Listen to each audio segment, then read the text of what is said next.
So a few years ago, my wife and I were sitting around chatting, and not to refer to her as Iggy or anything, and we were trying to think of a better way to do the work that we had sort of committed our life for.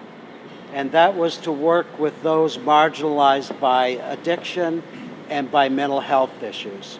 And as our conversation went on, we remembered days when we lived in Lewiston, Maine, which is a photograph from 1984, and all of the options implied in that photograph. And we started to dream not so much about what we could do, but what we just didn't want to do anymore. And one day, we decided to lease space at an old mill, which happens to be the Pepperell Mill. And one of my great fantasies of life came true, because that's now going to be my office right there. And we thought that if we could find ourselves in the midst of the community that we could serve, we could then listen to that community. And we looked out over the landscape of Lewiston, and I was stunned to see that the dominant landscape is church steeples without a lot of tall office buildings. And I thought, my God, if you can't dream looking at that, you can't dream at all. But that dream has to be rooted in what our mission is. And our mission is empathy by design, that we would design our facility by listening to the most marginalized amongst us and ask them what they need. And this guy, and this is what we came up with, one of the great lines in all of film: I think we need a bigger boat. I think that the days of using language that's punitive, that is hateful, that is filled with power and control have to end. So we designed space in the Pepperell Mill with this little tag right here, which was the first thing we did. And what was wonderful was that the artist painted across her forehead and her bangs a suggestion that her coming out of the wasteland was an ongoing struggle.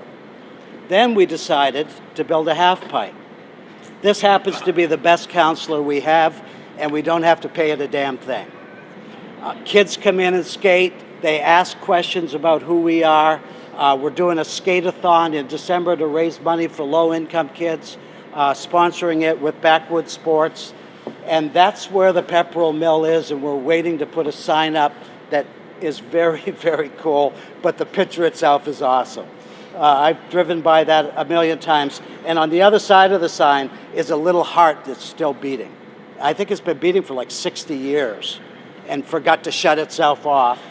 And so we started to create art, and we brought artists in, and Josh, who painted these pictures, is a recovering heroin addict, and entitled them Untitled Landscapes in the early part of his recovery as he was struggling to find his identity. We figured Bansky was a good inspiration about not being in denial and sweeping everything under the carpet. And so we thought of language, like was suggested earlier, that came out of IDEO, what might be. When we look at the most marginalized in our work, we think about what might be for that particular person. So we had an art show that we put together in June called The Poppy Fields of Maine, because Maine has the highest opiate addiction rate in the nation per capita and has for the last 10 years. And then we thought we'd put on a play, which is this weekend, and the cast and crew arrived from Ireland last night, and they're with us today. We asked some musicians and filmmakers to join us so that we could begin to have our patients begin to tell their own stories, and we're archiving those stories for future use in film projects. We asked this guy, who happens to be an artist, to join us, and rather than to have him in counseling, we just give him a place to come in and paint anytime he feels like. We ask builders to come in to start thinking about how we can design interior landscapes that make sense to people in a space that makes sense to them. That makes real sense. So we're looking at pods for housing. We're looking at pods for office space. We're talking to architects and designers who who are encouraging us as we're creating this work, all with this in mind. Forrest, who is the best counselor on the planet, said, sometimes I think there aren't enough rocks. Jenny's trauma there was no speech for the trauma that she went through, so he just sat down in the mud next to her, and that's where our values are.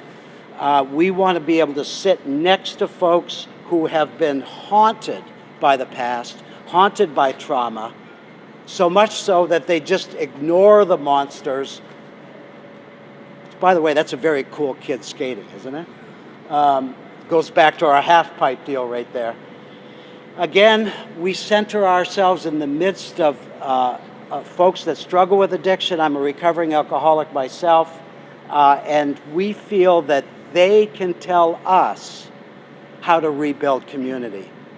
They would benefit from all of the architects and designers and city planners who are here tonight and will be here tomorrow for this amazing landscape, this canal. How could we not be in love with this canal? And think with me just for a minute what it would be like for the poor to be able to have access to roadways all along that canal, to have space from the inner city downtown. And this is at the heart of things, is belonging. And it's an inverted word, a longing to be, and I'll end by saying there's no place like home, and there's no home like place. Thank you.